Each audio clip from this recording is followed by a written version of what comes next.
Deus querido Pai, obrigada, Senhor, por mais esta oportunidade que estamos tendo de ampliarmos o nosso entendimento sobre as leis de Deus à luz da doutrina espírita.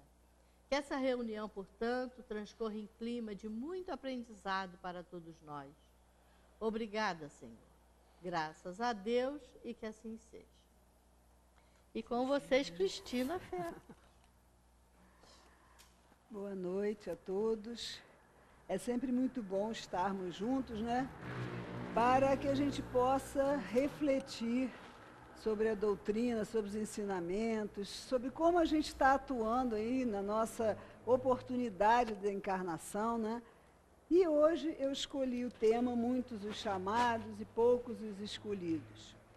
É um tema interessante, que eu acho que é bom de vez em quando a gente pensar um pouquinho sobre ele, porque eu vi essa mensagem na internet, né, que o urgente não te impeça de se ocupar do importante. E isso me tocou e eu fiquei pensando, né, hoje a vida é tão corrida e a gente faz tanta coisa que muitas vezes a nossa opção, o que para a gente é urgente, não é o importante, né? E aí, no Livro dos Espíritos, a gente pensando um pouquinho na história da humanidade, né, na nossa história, os povos primitivos tinham vários deuses, né? E eles tinham medo, a divindade eram os fenômenos da natureza. E aí eles faziam oferendas, danças, eles usavam de tudo para ver se aqueles deuses os beneficiavam, né? E o povo judeu foi o primeiro povo que acreditou num só Deus. E por isso, porque eles já tinham evoluído um pouco e tinham essa ideia, né, de um só Deus, é que Moisés e Jesus, né, acharam que era o povo que Deus, né, os enviou, porque aquele era um povo que já acreditava que existia apenas um Deus, já era mais um passinho à frente, né? Mas o que aconteceu? Os judeus, eles optaram, né, pelo culto exterior. Eles receberam a boa nova do reino de Deus, né, de um único Deus, de tudo que era necessário fazer, mas eles se preocuparam muito com o exterior, com o culto ao exterior, com o poder, né? Porque em vez deles usarem esses ensinos para o bem de todos, para se modificar, foram feitas aquelas castas, né? Foram montadas aquelas igrejas, aqueles templos, aquelas coisas, onde havia muito poder, e era para submeter os outros, né? E se deter ao culto exterior. De alguma forma, continuamos a ver as coisas fora de nós, com todos aqueles ritos, cerimônias. E por que a gente fala de coisas antigas? Porque somos nós lá atrás, né? Somos nós mesmos que estamos nesse caminho evolutivo. Então, Jesus veio para chamar o povo à observância da lei e abrir os horizontes da vida futura, né? Do que é necessário, do que é mais importante. E o povo não entendeu, né? Então, o grande marco de Jesus antes de Jesus, toda a busca de felicidade, tudo estava fora do ser. Né? Estava na sociedade, no poder, naqueles rituais, naquelas coisas todas. Depois de Jesus, ele veio nos ensinar que o grande lance para a nossa felicidade está dentro de nós. E que nós temos que nos voltar, né, para dentro de nós, para que a gente possa alcançar essa felicidade que a gente tanto quer, porque a gente precisa evoluir, a gente precisa se modificar. E não existe outra forma de se modificar a não ser se conhecendo bem as nossas mazelas, não é? Porque nós estamos num planeta de provas e expiações. Mesmo que naquela época a gente ainda não soubesse claramente disso, mas o que fez o povo judeu não aceitar as novidades que vinham chegando? Foi o orgulho, o fanatismo, a incredulidade e a preocupação com as coisas terrenas. Então, isso aí já são dicas que a gente pode ter do que a gente não deve fazer, para que a gente não se desvie do que é o necessário para a gente, né? E Jesus veio nos ensinar que o caminho da verdadeira felicidade é a ideia da vida espiritual. Eu sou um espírito, todos nós somos espíritos. E a verdadeira vida nossa não é aqui. Aqui nós viemos para aprender o que necessitamos e continuar a nossa escala evolutiva. E aí, por isso que esse capítulo se chama Muitos Foram Chamados, porque como os judeus não aceitaram a Boa Nova, espalhou-se por todos os povos que eram ateus, que tinham muitos deuses, que eram idólatras, para que quem pudesse compreender que ele, então, a luz que deveria, né, a princípio foi pensado, sair do povo judeu para se espalhar pelo mundo todo, não que fosse só o povo judeu que fosse ter esse privilégio, ele foi espalhado para todos. E aí, aqueles que puderam entender e que quiseram se dedicar a essa mudança pessoal, assim o fizeram e aceleraram o seu caminho.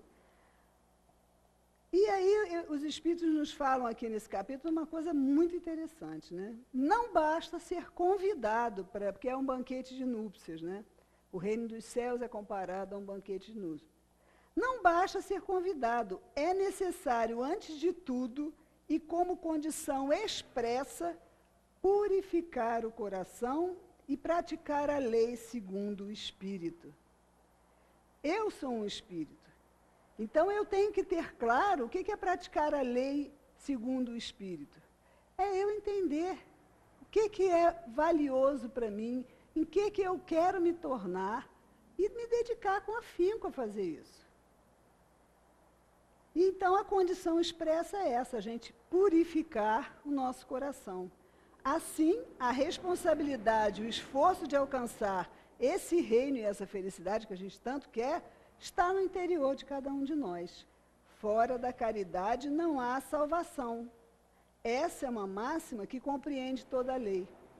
Então, ao mesmo tempo que eu tenho que fazer esse movimento para dentro, para me conhecer, para ver onde eu estou precisando melhorar, porque como nós ainda somos espíritos inferiores, as paixões, os instintos ainda predominam na gente, para que a gente possa evoluir. E alcançando, né, de verdade os valores do espírito, a gente tem que fazer esse trabalho com a gente. Mas a gente também tem que entender, começar a entender que o outro também está nessa luta que a gente está. E acolher esse outro. E ter essa caridade em todos os sentidos, não é a caridade do dinheiro, mas a caridade de respeitar que neste momento, aquele meu semelhante não está conseguindo pensar como eu, não está conseguindo evoluir, não ter raiva, né? Raiva, mágoa, inveja, essas coisas são coisas que a gente necessita superar. Eu vi um texto que eu gostei muito e trouxe aqui para a gente. Não tem o nome do autor, né?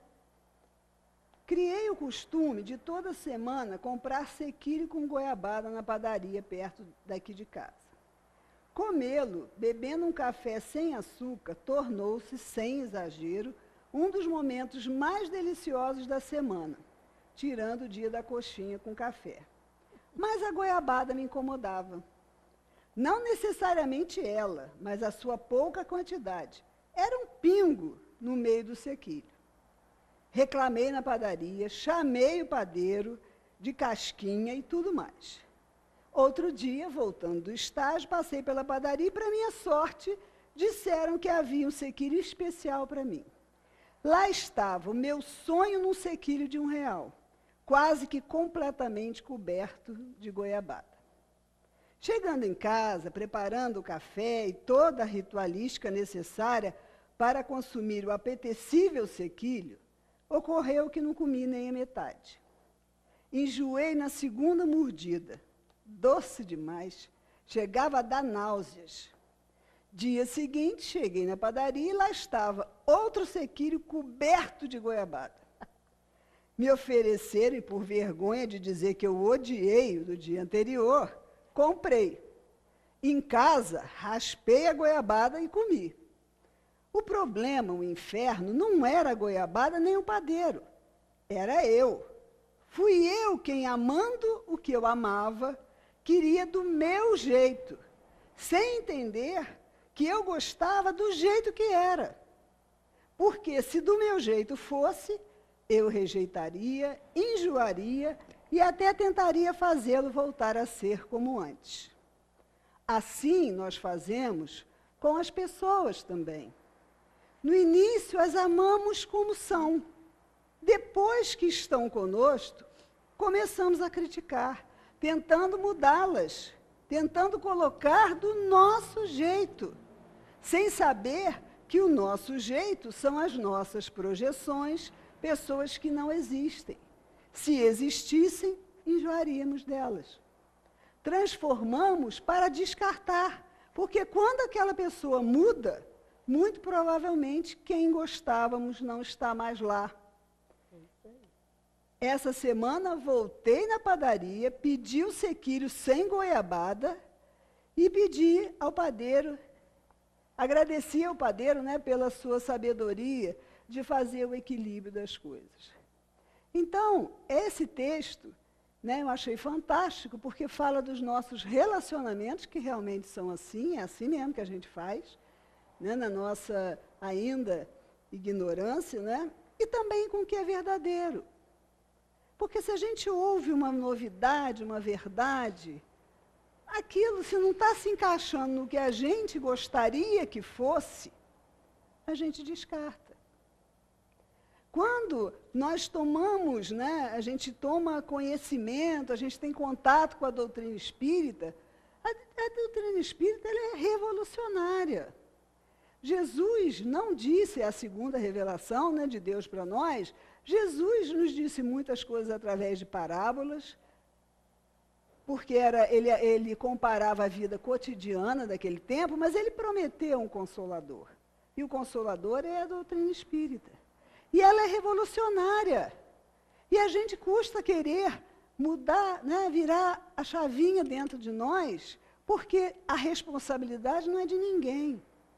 Não tem hierarquia.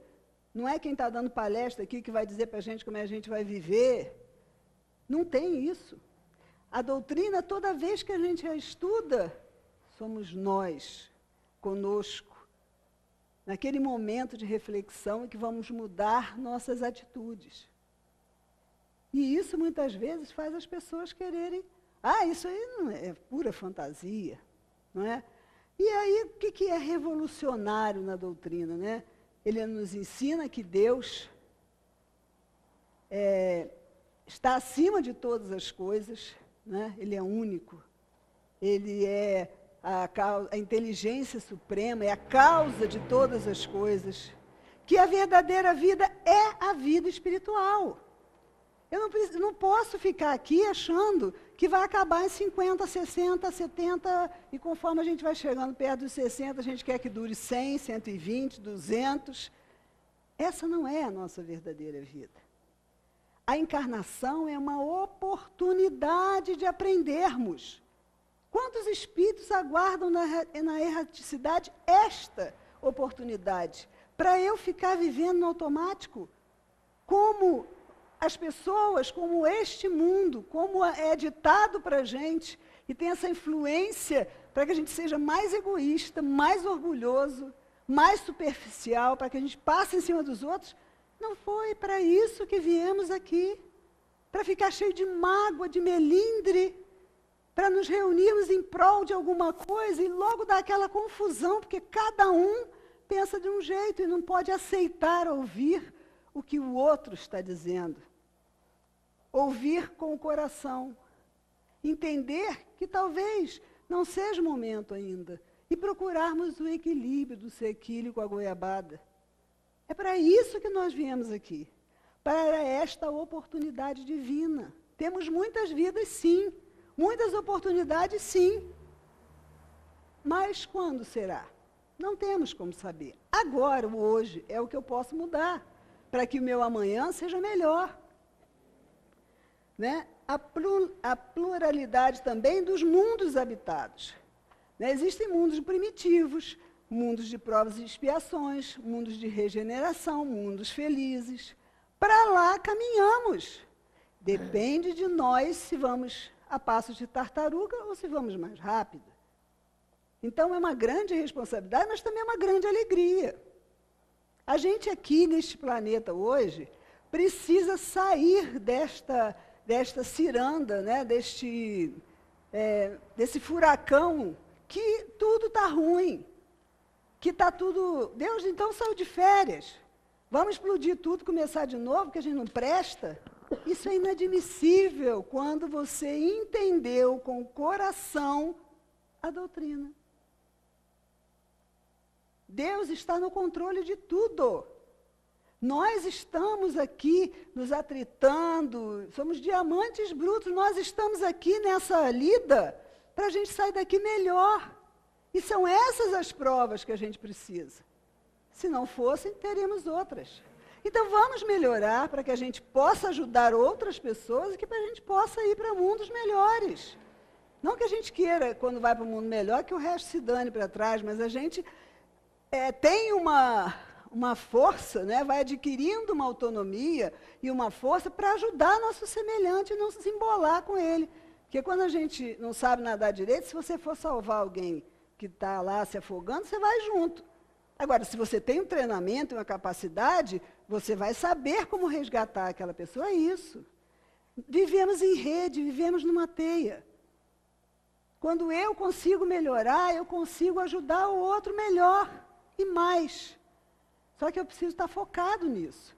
Eu preciso querer isto de coração, com toda a minha alma.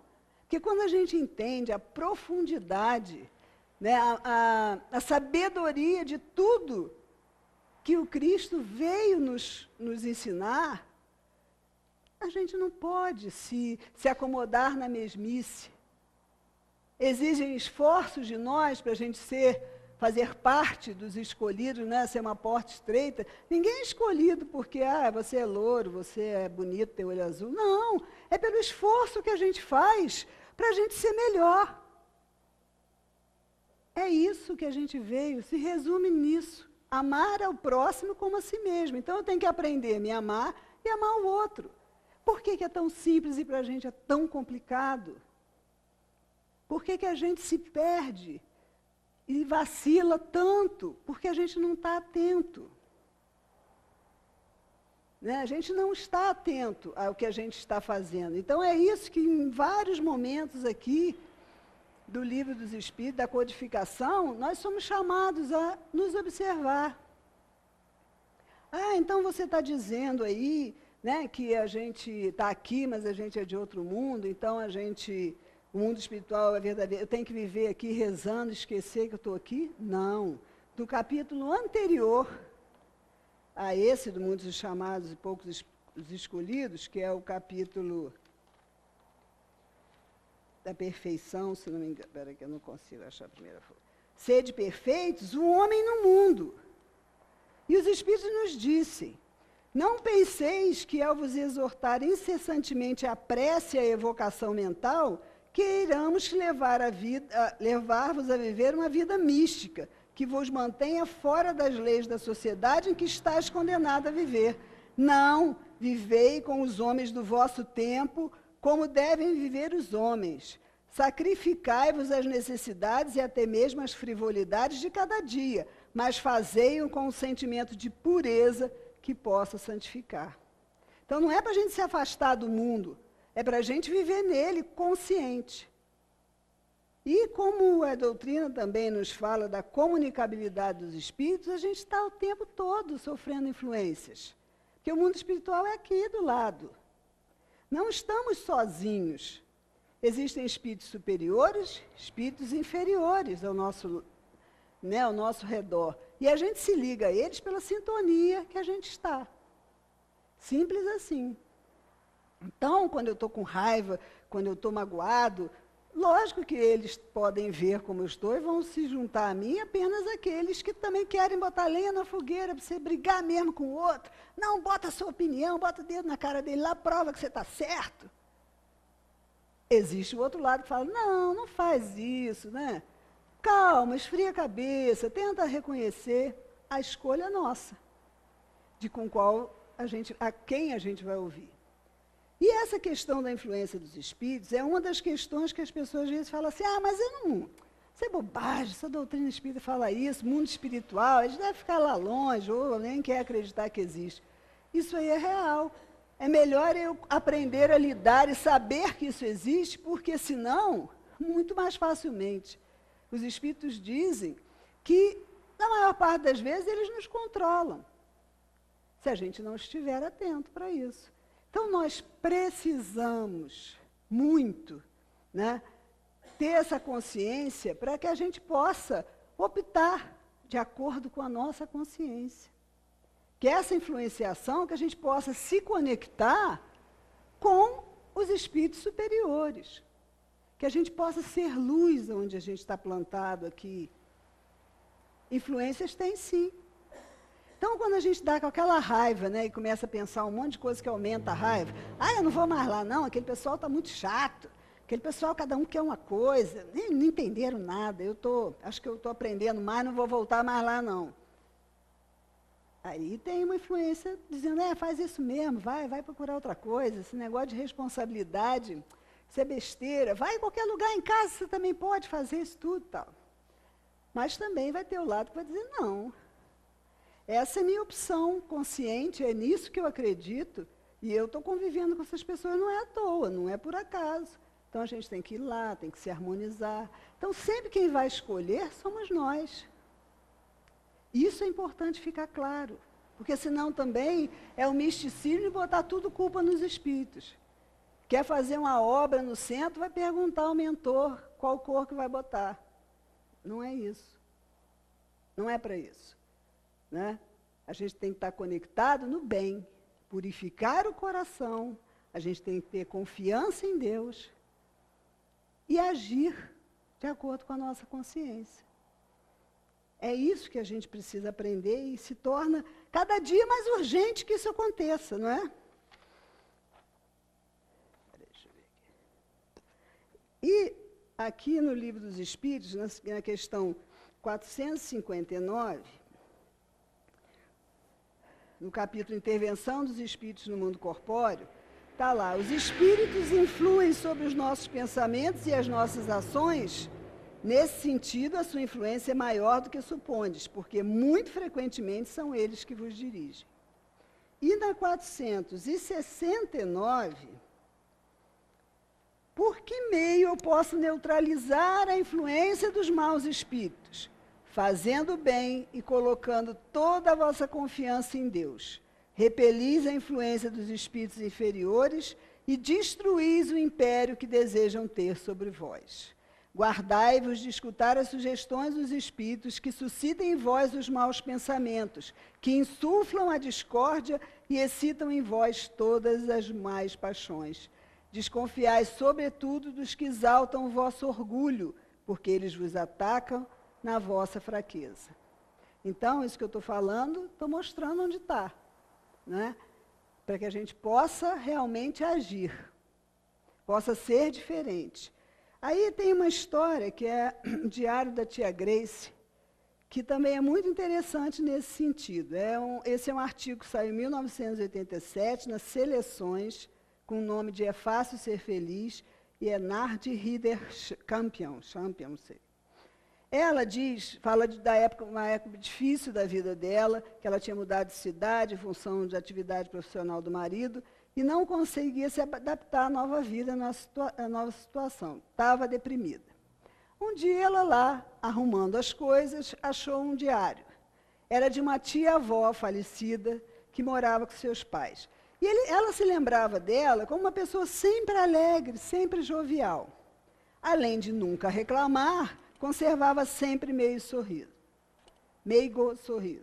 Diziam que ela era capaz de ver sempre o lado bom das pessoas. Ela abriu o diário, teve uma surpresa. No princípio, a tia confessava-se infeliz. Ela tinha um namorado, quem amara muito, ele morreu. Sem uma profissão definida, ela morava com os familiares. Nessa dependência, sem realizar seu sonho, vivia tormentosa frustração. E escreveu no diário: minha situação não vai mudar, o noivo não vai voltar. Portanto, quem deve modificar sou eu. Tenho meditado sobre meus problemas. Para superá-los, estabelecerei um conjunto de normas simples que procurarei pôr em prática. Queira Deus que este plano me liberte da desolação em que vive. E aí ela se propõe a todo dia fazer algo por outra pessoa, fazer algo por mim mesma, fazer algo que eu não tenha vontade, mas que precisa ser feito, fazer um exercício físico, fazer um exercício mental, fazer uma oração que inclua agradecimento a Deus pelas bênçãos recebidas. Ela comentava que ela fez essas regras porque ela achava que isso era praticável e anotou suas experiências. Algo por outra pessoa, comprou um mocotó e fez uma geleia para uma amiga doente. Algo por si mesma, enfeitou um velho chapéu com flores artificiais e um véu. Recebeu muitos elogios e considerou bem empregado o dinheiro e o tempo gasto. Algo que não tenha vontade, mas que precisa ser feito, arrumou um armário de roupa, de cama e mesa, lavou 3 dúzias de lençol, deixou que secassem ao sol e tornou a guardá-los bem dobrados com sachês de alfazema. Exercício físico, começou a jogar croquet e a caminhar até a aldeia, dispensando a charrete. Ginástica mental, iniciou a leitura, um capítulo diário do livro Cavalo Negro, de Charles Dickens, que estava em moda. Houve problemas com a última norma, a oração. Não conseguia concentrar-se na igreja, ficava reparando nos outros. Por isso, por fim, encontrou uma solução. Orava a sós, numa pedra perto do riacho, que passava próximo à sua casa. Pedia a Deus que a ajudasse a florescer onde estava plantada. E depois agradecia as bênçãos recebidas, a começar pela família, sem a qual se sentiria abandonada e perdida. Então a Nardi leu isso, se emocionou, achou lindo, mas achou que isso era coisa de antigamente. E resolveu que não ia fazer nada disso. Só que ela não conseguia, né, mudar a sintonia dela, sair daquela depressão. Ela falou, vou tentar, né? Então o que ela fez? Fazer algo por alguém. Telefonou para uma vizinha de 85 anos, que estava doente, vivia sozinha.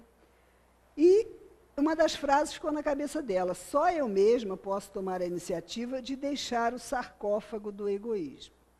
Telefonou para a velhinha, convidou ela para um chá, e esse foi um ponto de partida.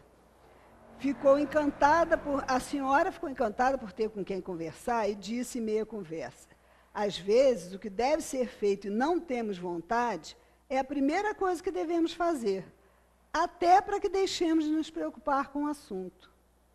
Isso é uma verdade, né? Eu sou bem assim, eu tenho que fazer uma coisa que eu não estou afim, eu nem faço e aquilo não sai da cabeça. Então é melhor ir lá fazer e deleta, né? Pronto, tarefa cumprida, já fiz, pronto. Aí a Nardi voltou para casa impressionada com o discernimento da nova amiga. Ela tinha lançado nova luz sobre a terceira regra da tia Grace. Desde a mudança, adiava o trabalho de pôr em ordem uma escrivaninha. Resolveu e arrumou tudo. Aí, seguindo a segunda regra, preparou um banho de imersão com ervas medicinais. Isso lhe dava enorme bem-estar. E depois ela decidiu ela mesma cultivar essas ervas medicinais. Então, com isso, ela passou a confeccionar sachês que oferecia de presente, alegrando as pessoas. Percebeu que algo por si mesma acabava se transformando em fazer algo por alguém. Quanto ao exercício físico, pensou em correr, mas não levava jeito. Aí começou a fazer caminhada junto com o marido. E esse era o momento deles conversarem. Tanto que eles gostaram tanto da ideia que passaram a caminhar de manhã e de tarde, porque era um momento só deles, sem rotina, sem tarefa, que eles podiam conversar. E quanto à ginástica mental, matriculou-se num curso de poesia.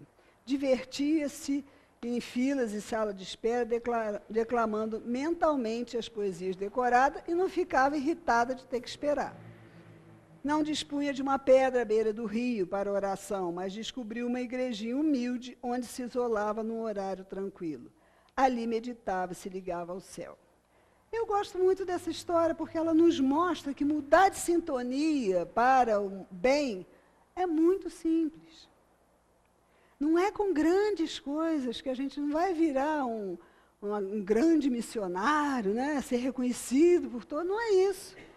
É aquilo no nosso íntimo, no nosso dia a dia, do jeitinho que ele é, porque a gente está onde a gente deve estar para aprender o que a gente necessita. Eu acho isso muito importante. Uma boa noite para todos. Obrigada, tá, Ângela? Nada, minha filha. Ela pode até continuar, né? Está ótimo. Mas é com alegria que aqui nos encontramos, vamos tirar proveito, já que nós saímos dos nossos lares e viemos até aqui, então vamos aproveitar, né? Observando, são pequeninos, né?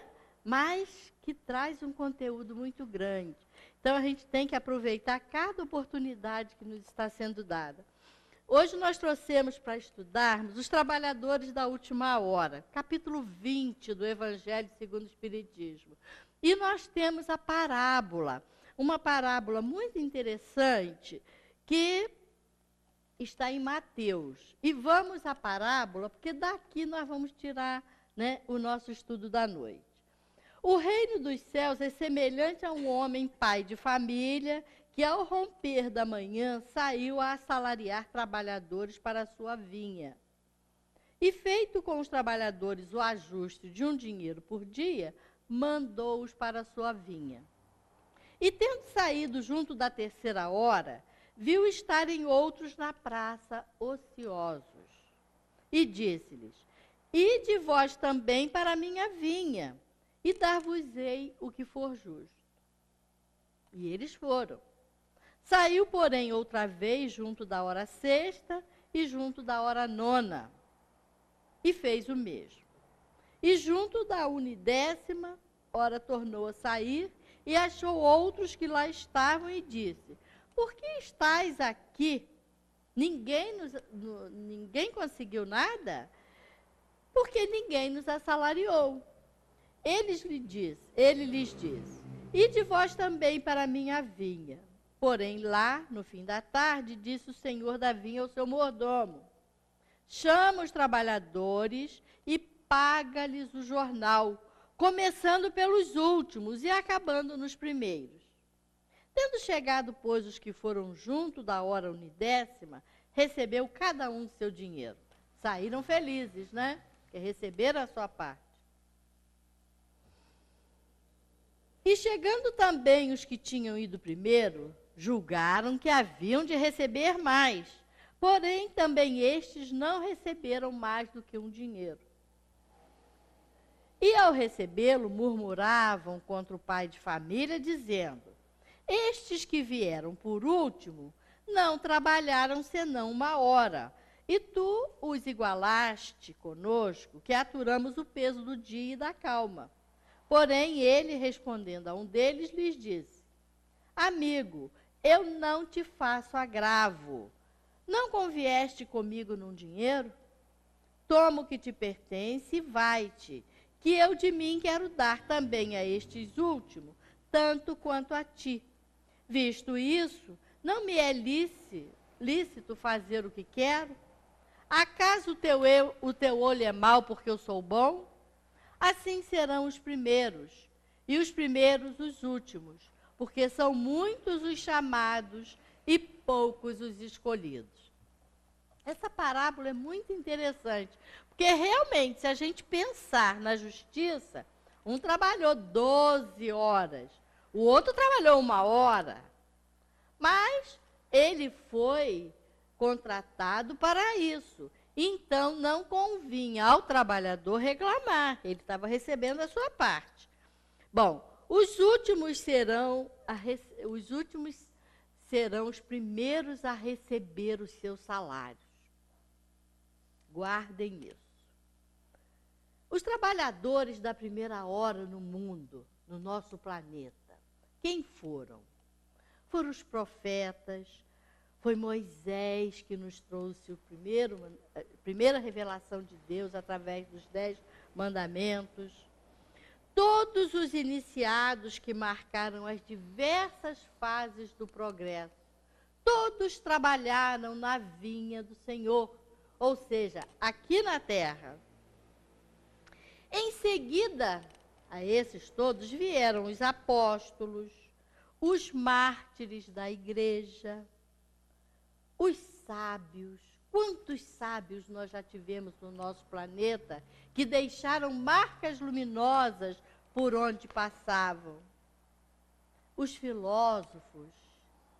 E, por último, nós, os espíritas, que recebemos também, né, de Deus a oportunidade de estarmos estudando essa doutrina que nos consola tanto e que nos satisfaz plenamente se procurarmos usar a razão. Se nós não ficarmos parados no tempo e no espaço reclamando, nós temos que analisar cada linha e cada entrelinha dessa doutrina para sabermos o que nós estamos fazendo aqui na Terra. Sabemos que Deus é Pai de amor e misericórdia, nos ama a todos. Sabemos que fomos criados simples e ignorantes, temos uma alma, que estamos habitando um corpo, que nos expressamos aqui na Terra. Sabemos que temos muitas vidas. Enquanto espíritas, nós não temos mais dúvida disso. Que estamos aqui de passagem, vamos para o outro lado e retornamos para a Terra, para continuarmos a nossa trajetória evolutiva. Sabemos também que no universo infinito existem muitos planetas iguais à Terra, melhores que a Terra, como a nossa irmã falou, piores que a Terra, porque ainda são planetas que estão recebendo os espíritos para as suas primeiras reencarnações, são os mundos primitivos. O nosso aqui ainda predomina o mal, provas e expiações. Nós aqui passamos por dificuldades que arrumamos em outras vidas e também estamos aqui para provar que já somos capazes, que já estamos melhores, que já superamos um pouquinho que seja das nossas limitações. Então, os espíritas têm essa grandiosa oportunidade de estarem estudando essas maravilhas que a espiritualidade nos trouxe, através dos espíritos da verdade, que deixaram essas marcas aqui no planeta. É religião para poucos. Nós não vemos templos espíritas lotados, assoberbados de gente. São poucos aqueles que buscam a verdade para se modificarem. Porque do momento que nós recebemos essas informações da espiritualidade, nós temos que ver a nossa estadia aqui na Terra de uma forma diferente. Porque nós passamos a saber que estamos aqui de passagem em busca da perfeição. Então, não podemos marcar passos. Do momento que conseguimos esses conhecimentos, nós sabemos que estamos aqui e que precisamos evoluir. Mas Deus, como é misericordioso e bom, nos dá várias oportunidades. Olha só, se nós já fomos e já viemos, e já fomos e já viemos, os sábios, os filósofos, aqueles homens que deixaram as suas marcas, eles também retornam. E eles retornam e continuam a sua tarefa. Quando chegam aqui na Terra, desculpa, como não sei o que, eles descobrem pelos caminhos tortuosos do mundo coisas que os fazem lembrar alguma coisa. E eles voltam com garra para desenvolver aquelas suas tarefas. Nós tivemos um grande homem que desencarnou há pouquinho tempo, Hawking, né? Aquele homem já veio aqui na Terra muitas e muitas vezes. E ele agora teve uma chance fantástica, porque mesmo numa cadeira de roda, sem condição de se expressar, ele deixou marcas. Ele continuou a sua tarefa, provavelmente de outras vidas. Então, são esses sábios, esses filósofos, estes mestres que aqui já estiveram, que retornam para continuar a sua trajetória evolutiva e continuar deixando marcas luminosas aqui no planeta. O planeta está passando por dificuldade? Está sim. Mas nós merecemos isso. Nós precisamos fazer por onde sair desse marasmo. Nós estamos acomodados. Olhem só, um rei muito sábio resolveu fazer um teste com o seu povo. E ele mandou colocar pelo caminho uma grande pedra. Uma grande pedra que não seria fácil remover, não. E passaram-se todos os comerciantes e viam a pedra no meio do caminho e contornavam a pedra. E outras damas passavam a largo. Até que veio um camponês com o seu balaio nas costas, e o que ele fez? Tirou o seu balaio, depois de muita dificuldade, ele removeu aquela pedra do caminho, que estava lhe atrapalhando a passagem a outros tantos. Removeu com muito custo, retornou para onde ele deixou o seu balaio, e quando ele estava colocando o seu balaio nas costas, uma surpresa. No lugar onde estava a pedra, tinha uma sacolinha. Uma sacolinha, e ele achou aquilo estranho. Ele não observou quando ele arrastou a pedra.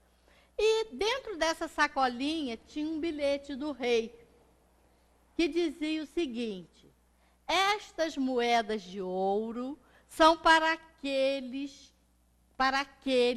que conseguir, num esforço bastante grande, remover essa pedra.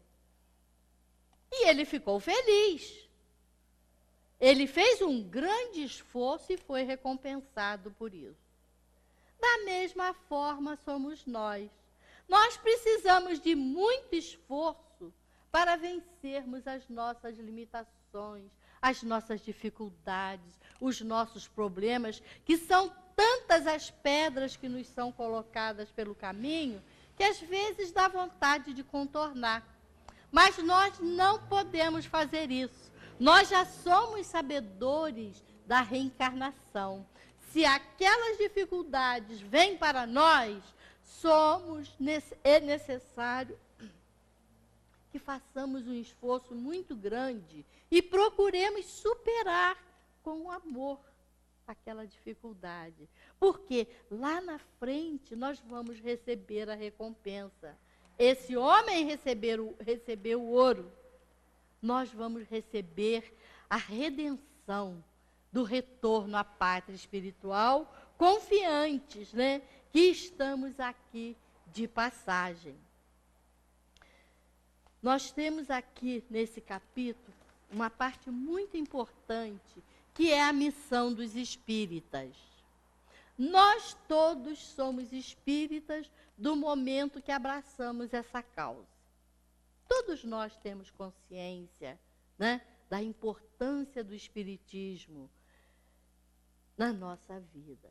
E esse capítulo, na missão dos espíritas, não é dos espíritos, é dos espíritas, quer dizer, dos que estão encarnados estudando essa doutrina. Então, ele começa assim: não percebeis desde já a formação da tempestade que deve assolar o velho mundo e reduzir a nada a soma das iniquidades terrenas?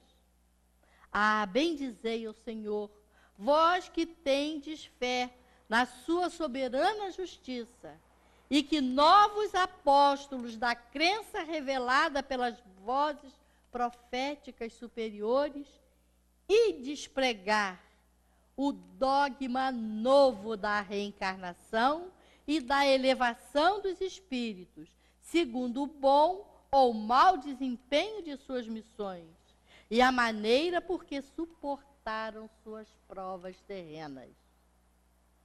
Nós ainda estamos mais para expiação do que para provas, mas, nos esforçando bastante, nós vamos passar de uma expiação à prova. Porque quando nós superamos as nossas limitações dentro de uma expiação pesada, como o Roque, ele, quando falaram com ele estava com 27 anos, se não me falha a memória, no filme, né? O médico fala com ele que ele estava com uma doença progressiva e que os dias dele seriam difíceis. Ele fala com o médico: a minha mente vai ser afetada ou apenas o meu corpo? Apenas o seu corpo, a sua mente continuará intacta. Então, que venha a doença. Então, ele passou por uma expiação muito grande. Foi um tempo longo, sem conseguir se expressar. Mas ele venceu, ou seja, ele transformou uma expiação, uma coisa que seria muito difícil dele superar, numa provação, e com certeza foi um espírito que saiu daqui vitorioso. Porque ele soube vencer aquela limitação com fé, com coragem. Se era ateu ou não, não importa. Porque ele não acreditava no Deus que as igrejas mostram. Ele acreditava em algo muito maior, muito superior. Na igreja, nesse Deus da igreja, que castiga, que cobra, ele não acreditava. Ele acreditava, sim, nesse ser que havia criado tanta coisa maravilhosa e que tinha que ser pesquisada e estudada. Então, ele conseguiu, com certeza, transformar numa expiação, numa prova, para mostrar que já estava capaz. E ele, com certeza, vai retornar à Terra para continuar com a sua mente brilhante, iluminando nós outros que caminhamos aqui ainda com muita dificuldade. Então, são espíritos que retornam e continuam os seus estudos, as suas pesquisas. Na medicina, nós temos muitos exemplos. Na parte pedagógica, quantas pessoas estão dedicadas a ensinar e a cada vez mais desenvolver. Porque hoje, a parte da alfabetização não é mais feita como na época em que eu alfabetizava. Porque as crianças hoje estão muito mais capazes. Elas manipulam computadores, tablets, celulares com uma propriedade fantástica. Isso significa o quê? São mentes que já passaram por aqui, já se desenvolveram e hoje, com 4, 5 aninhos, as crianças já estão sendo alfabetizadas. Na minha época era com 7 anos que a gente pegava as crianças para alfabetizar. E muitas delas, com 14, 15 anos, tinham dificuldade de serem alfabetizadas. Eu mesmo tive aluno de 14 anos na minha turminha, porque era aquela turma que sobrava, que ia para o professor iniciante. Então, a gente via a dificuldade. Hoje, não. As crianças estão chegando com sabedoria às escolas. Então, os professores também têm que se desenvolver. Então, na parte pedagógica, na parte da filosofia, na parte das ciências, tudo no planeta está crescendo, está evoluindo, está sendo levado para a frente. E nós somos, os espíritas, são aqueles a quem cabe divulgar a reencarnação como meio maravilhoso que temos de modificar a visão das pessoas que estão aqui na Terra. Não vamos dizer que o Espiritismo vai salvar a humanidade, não é isso. Mas o que vai acontecer? As outras religiões vão incorporar a reencarnação nos seus estudos, nas suas tarefas. Então, virão missionários dentro dessas religiões também com a tarefa de modificar o entendimento deles para que a humanidade possa evoluir. Estamos aqui na Terra para isso, para crescermos em espiritualidade. E no finalzinho dessa missão dos espíritas, está aqui, olha. Armem-se de decisão e coragem, a vossa falange. Mãos à obra, o arado está pronto, a terra preparada, arai. Ide e agradecei a Deus a gloriosa tarefa que vos concedeu. Mas cuidado, que entre os chamados para o espiritismo, muitos se desviarão da senda. Atentai, pois, no vosso caminho e buscai a verdade. Quem busca a verdade não vacila. Eu até peguei um pensamento do nosso querido Zé Manel, né, que ele deixou escrito lá no papelzinho, lá na gavetinha dele, estava o seguinte: pode haver erro entre o erro, entre a verdade e o erro, mas nunca entre a verdade e a verdade. Quando você está com a verdade, você está tranquilo. Não existe dúvida quando a gente está com a verdade, né? Perguntareis, então, se entre os chamados para o espiritismo, muitos se transviaram, como reconhecer os que se acham no bom caminho? E responderemos, aqui diz os espíritos, podeis reconhecê-los pelo ensino e a prática dos verdadeiros princípios da caridade, pela consolação que distribuírem aos aflitos, pelo amor que dedicarem ao próximo, pela sua abnegação e o seu altruísmo. Podeis reconhecê-los finalmente pela vitória dos seus princípios, porque Deus quer que a sua lei triunfe, e os que a seguem são escolhidos, que vencerão. Os que, porém, falseiam o espírito dessa lei para satisfazerem sua vaidade e sua ambição, esses serão destruídos. Então, não adianta nós queremos modificar as bases da doutrina espírita. Muito pelo contrário, nós precisamos abraçá-la com vontade, com querer, para que essa verdade possa realmente tocar todos os corações. Se estamos fazendo a nossa parte, é um problema individual, porque o certo somos nós consolarmos corações, levarmos consolo a todos aqueles que nos cercam, procurarmos sermos amigos e companheiros para todos aqueles que nos cercam, procurando saber que estamos aqui de passagem em busca da perfeição. E nós só vamos conseguir a perfeição caminhando com pernas próprias. Ninguém caminha por ninguém. Ninguém faz por ninguém. Cada um tem que fazer a sua parte para realmente crescer em espiritualidade. Quando elevarmos o nosso pensamento a Deus, bendigamos a bênção de estarmos ainda no corpo. É o veículo pelo qual nos expressamos nessa escola que é a Terra. É a nossa escola abençoada. Através do nosso dia a dia, quando nós vemos as nossas limitações e as nossas dificuldades, que são muitas, vamos pedir forças a Deus. Vamos pedir força a esse amigo espiritual que temos, que está sempre a nos falar ao coração. Mas é necessário que busquemos a sintonia.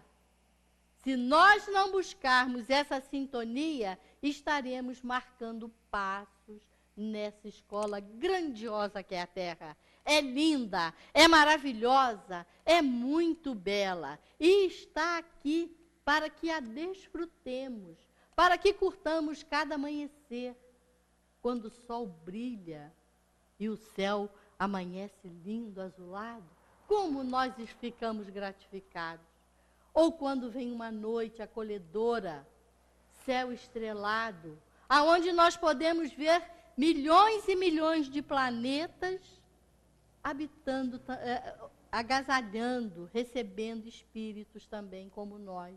Então, são escolas espalhadas por esse universo. E nós só temos a agradecer a Deus a oportunidade que estamos tendo de estarmos ainda vestindo um corpo material para procurarmos a nossa evolução. Quando daqui partirmos, continuaremos a nossa evolução, libertos da matéria bruta, mas precisando retornar à matéria para espiarmos ou provarmos, se aprendemos lá do outro lado. Então, é o que esses espíritos que estão chegando aqui estão tendo que fazer. Então, vamos sempre agradecer a Deus, uma boa noite a todos e que a gente possa continuar com essa vontade de buscarmos o aprimoramento espiritual. Obrigada.